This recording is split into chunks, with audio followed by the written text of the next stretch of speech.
Vai lá. Bom, então, senador Marcos Duval, nessa data de 27 de janeiro de 2023, nós, advogados aqui oriundos de todas as partes do Brasil, diferentes estados, agradecemos a oportunidade, porque fato é que em tempos, momento ímpar, momentos turbulentos, tortuosos, fato é que a advocacia brasileira, ela nunca passou por uma provas de fogo tão terríveis como vem passando no momento. Nós, advogados, nós estamos constatando, assistindo diuturnamente o atropelo de públicas liberdades cidadãs, o vilipêndio à lei.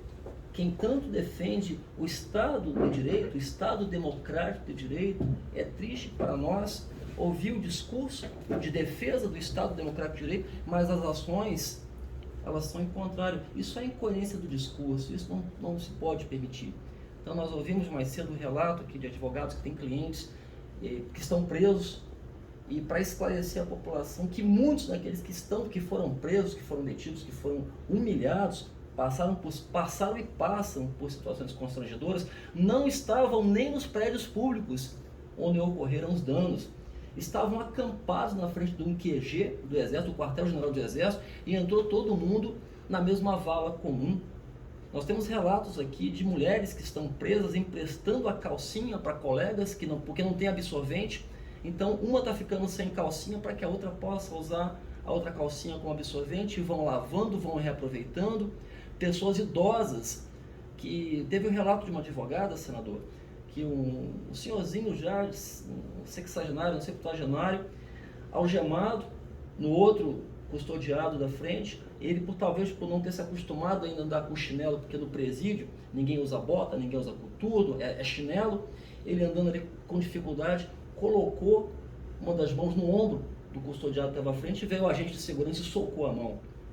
Aí uma das advogadas falou: que é isso que você está fazendo? Você está fazendo isso com um senhor, com um cidadão? Isso é desumano, é vergonhoso.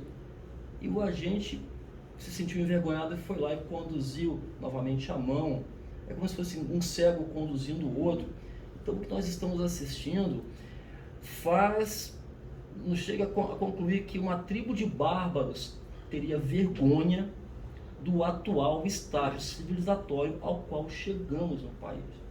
Então, senador, nós já falamos mais cedo na necessidade do esforço de restaurar a genuína função do Senado, remontando mais uma vez as origens gregas e romanas, senatus populusque romanos, ou seja, o Senado e o povo de Roma.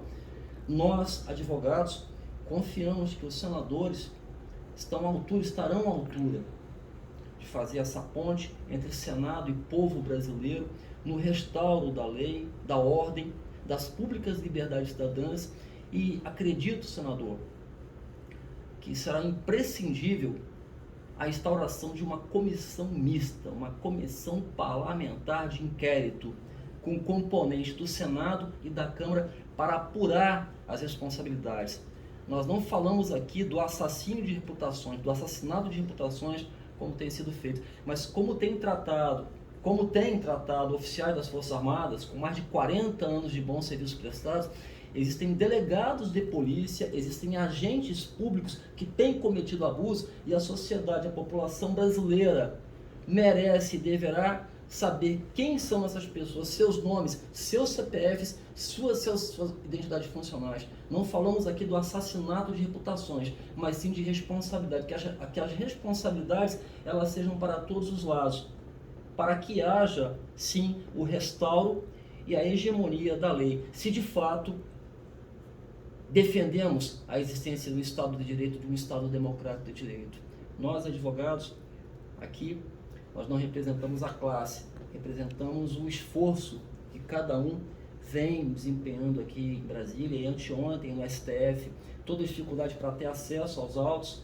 Como alguém pode falar em prestígio, em garantia de contraditória e ampla defesa, quando nega ao advogado informações técnicas?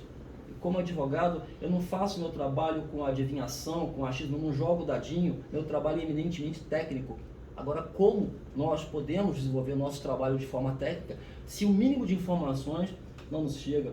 Eu estou aqui representando o interesse do pastor Fabiano, que nem formalmente foi apresentado a ele a cópia do mandado de prisão, e durante a audiência de custódia, o desembargador, não tem um problema de nominar desembargador Ayrton, acredito que seja o Tribunal de Justiça do Estado de São Paulo, o tempo todo batendo na tecla que não foi apresentado ao cidadão Fabiano Oliveira, cópia do mandado, e aí o representante da Procuradoria-Geral da República dizendo que foi logo após. O próprio Fabiano disse, não, 4 horas depois eu preso, já enviando, ou seja, ele foi preso por uma equipe da Polícia Federal, foi levado para a superintendência, foi encaminhado para o DML e depois encaminhado para 4 horas depois alguém mostrou do lado de fora da cela um papel para ele, ou seja, até hoje formalmente o cidadão brasileiro Fabiano Oliveira não sabe nem por que foi preso, desconhece quais supostas condutas, hipotéticas condutas que lhe sejam atribuídas, desconhece a ratio decidente do ministro Alexandre de Moraes que decretou a prisão preventiva. Isso é Estado democrático de direito, senador?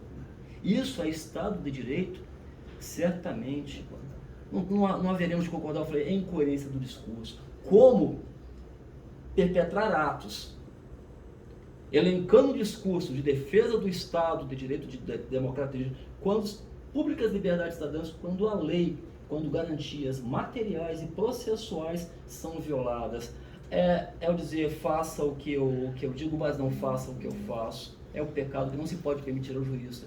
Então, senador, encerrando a minha fala, eu acredito que a vontade de Deus, não o destino, tenha colocado sobre os ombros desse senador, digno representante do meu Estado, o hercúleo trabalho de levar adiante o processo de, não digo nem de restauração, mas de construção de um projeto de nação para os próximos 200, 300 anos, nem que isso tenha que passar por uma reformulação completa da ordem constitucional vigente, ou seja, uma nova Constituição, mas certamente concernente aos atos, aos fatos observados, constatados, públicos notórios, do dia 8 para cá. O que aconteceu no dia 8 ficou lá, mas o que vem sucedendo certamente exigirá um trabalho profícuo, profundo, que faça um corte vertical, todavia com visão de alcance, e certamente isso deverá ficar a cargo de uma comissão mista, para que os representantes do povo, os deputados e os representantes do Estado, mas que desta feita estão se aproximando tanto como o povo, o Senado representando o povo, com princípios e valores que pairam sobre a ordem constitucional, são superiores à Constituição, inclusive. Certamente que a instauração dos trabalhos por meio de uma comissão mista será preciso. Eu subscrevo o que o senhor está falando e digo que nós vamos ter na próxima semana a eleição do novo presidente do Senado. E essa eleição está sendo muito debatida porque vai fazer diferença de manter essa prostração ou uma ação. E está se caminhando para uma ação, para a escolha de um presidente, para que a gente possa ter autonomia e atitudes e realmente exercer a função que só cabe ao Senado referente ao STF. Nós vamos também montar a CPI, cogitou do atual presidente e os senadores aliados a não montarem mais essa CPI, mas nós vamos refazer, porque a que fez inicialmente tirou de pauta, nós vamos fazer novamente essa CPI. A Câmara dos Deputados também estão esperando para poder se unir, porque não adiantaria eles fazerem lá, tem que ser também pelo Senado. Porque pela prerrogativa que cabe a nós a fiscalização e o controle dos ministros da STF. Estamos contando com os novos senadores que vão chegar para poder enriquecer essa força. E eu tenho dito isso, se eu não estiver vivo ainda para ver um ministro sendo impeachmentado, mas que pelo menos eu possa ter aí feito uma estrada e as outras gerações vão asfaltando, deixando ela pronta, para que o Senado possa definitivamente estar exercendo a sua função e não ficando refém das outras instituições. Então, como eu disse, o fato de ter o foro privilegiado privilegia os ministros do STF, não a gente. E a gente precisa também, quando for votar, ver se ele está respondendo a algum processo e que esse processo, se subir, ele vai virar refém da STF. Então a gente também precisa analisar e passar para a sociedade qual é o perfil e quem tem que ser para vir para o Senado. Não mais aquele político de carreira que se construiu ao longo dos anos, que o Senado é como se fosse o local onde é que se agrupa os políticos experientes de carreira, mas sempre vem com uma ficha muito suja. Como eu disse, não também por ter feito alguma ação criminal ou de corrupção, mas às vezes até por questões do protagonismo dele, de ser um bom político e a oposição não quer que ele apareça. E começa a fazer uma série de denúncias. E aí não se pode prevaricar a PGE, o Ministério Público, e aí chega aqui no STF e ele vira refém, que ele fica com medo. De algo que ele tinha certeza que não ia ter nada contra ele, mas quando chega aqui passa a ter possibilidade de ter alguma coisa. Então a gente precisa realmente avançar nas PECs. Eu tenho uma PEC chamada PEC 30, que é para inserir dentro da Constituição o combate à corrupção como uma premissa. Por incrível que pareça, na nossa Constituição não fala nada de corrupção. Inacreditável. E a Constituição foi feita após a entrega do regime militar à sociedade. Então ela fez a Constituição muito blindando qualquer atitude e ação das forças de segurança. Então você vê que o artigo 144 da Constituição é meia página só fala das instituições que trabalham devido da segurança pública. O resto não fala mais nada. E a gente tem uma dificuldade muito grande de inserir, empoderar as instituições para que possa fazer, então, como evitar o que aconteceu no dia 8 de janeiro, com conivência de autoridades. Né? Nós vamos tornar público isso na CPI. Vamos tornar público essa dificuldade de estar realmente agindo na nossa função de fiscalizar, ou até o ponto de impeachment um ministro. Então, muito me envergonha eu ainda não ter colegas que possam estar ombreados comigo nessa missão. Então, são coisas que a gente precisa avançar, evoluir, e eu sei que aqui não é um ambiente, eu falo que aqui é um ambiente insalubre, e digo que aqui é o local onde se destrói a reputação. Então a gente tem que agora começar a separar os políticos que estão doando o seu tempo para construir um Brasil melhor daqueles que estavam aqui sucateando e furtando. Então agora a gente está entrando numa nova fase. 2019 foi uma nova fase. A gente precisa entender que a gente precisa dar continuidade a essa nova fase. No processo de depuração das instituições, senador, eu tenho certeza que o número de boas maçãs nesse barril, ela certamente haverá de aumentar. E tudo que o senador colocou e tudo que foi conversado antes mesmo dessa gravação, que ficará para registro, aponta para a necessidade de uma ampla discussão com a sociedade, a definição de um novo projeto, não de poder, mas um projeto de nação para os próximos 200 ou 300 anos, e certamente tudo aquilo que tem sido observado para que não torne a acontecer na atual e nem nas futuras gerações. Esse é o nosso compromisso. Eu acredito, senador, que esse deva ser o nosso legado. A advocacia está junto, né? E até nesse, vamos chamar quase que de um refrão chamado, né? O Senado e o povo brasileiro.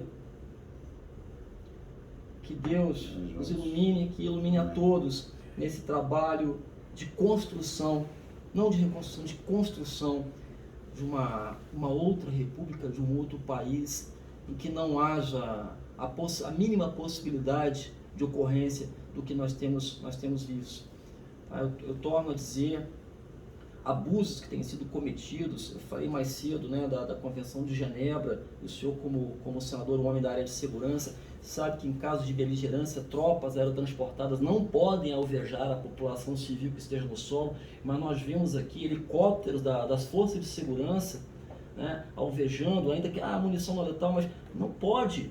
Então, se não pode fazer em guerra com um país inimigo, mas foi feito dentro do Brasil com seus próprios concidadãos, se essas pessoas, se esses maus agentes, que eu reputo como concurseiros fardados, antes de ser advogado, eu sou militar, vocacionado, e aprendi desde cedo, mais de 30 anos de carreira, que existe o militar, o agente de segurança vocacionado, e existe o concurseiro fardado.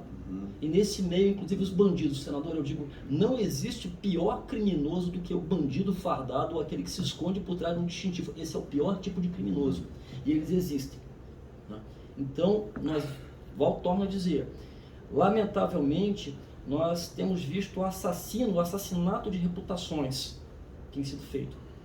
Então não se trata de assassinato de reputação, não concordamos com isso, mas se o agente errou, se vem errando, que isso seja apurado, que isso seja esclarecido, tornado a público e que essas pessoas recebam a justa contraprestação pelo desserviço prestado à sociedade. Esse é também aqui um dos pleitos da advocacia. Tudo em prol do aperfeiçoamento das instituições e da melhoria, das efetivas condições de melhoria de vida do nosso povo. E eu encerro dizendo, mesmo em países que admitem a pena de morte, o Brasil admite, porque tem a pena de morte prevista para caso de guerra externa não declarada, o Estado pode prender, pode até tirar a vida, inclusive a forma de execução prevista no Código Penal Militar é o pelotão de fuzilamento. Não quer dizer que o que vai ser executado vai ser despedaçado, vai ser chicoteado, não. É pelotão de fuzilamento, tem direito à última refeição, tem direito a se confessar como ministro de profissão de fé, né? Mas o Estado pode retirar inclusive a vida, se a sociedade assim concordar, outorgando a outros cidadãos o dever de legislar, no sentido de autorizar a aplicação da pena de morte, mas não se pode tirar a dignidade. Não se pode tirar a dignidade, senador Marcos Duval. E brasileiros que estão presos aqui, na Papuda e no Colmeia, os dois novos carandirus do Brasil, parcela de dignidade dessas pessoas, desses nossos cidadãos, ela foi retirada. Isso, a advocacia, o Senado, não pode compactuar, a sociedade brasileira não pode admitir isso. Eu peço ao senador, aos demais integrantes dessa casa, todas as bênçãos de Deus, aos nobilíssimos colegas que estão aqui acompanhando, e a oportunidade que nos foi dada hoje, ela é ímpar, ela é única, e certamente irá reverberar na história de todos aqui. Nada acontece por acaso. Que Deus te abençoe. Estaremos juntos nessa missão aí. Obrigado. Pode contar comigo. Obrigado, senador. Eu te agradeço. A casa é de vocês, podem vir a hora que quiser. Olha, E eu estou aqui como um servo. eu não conheço a senhor pessoalmente. Eu saio daqui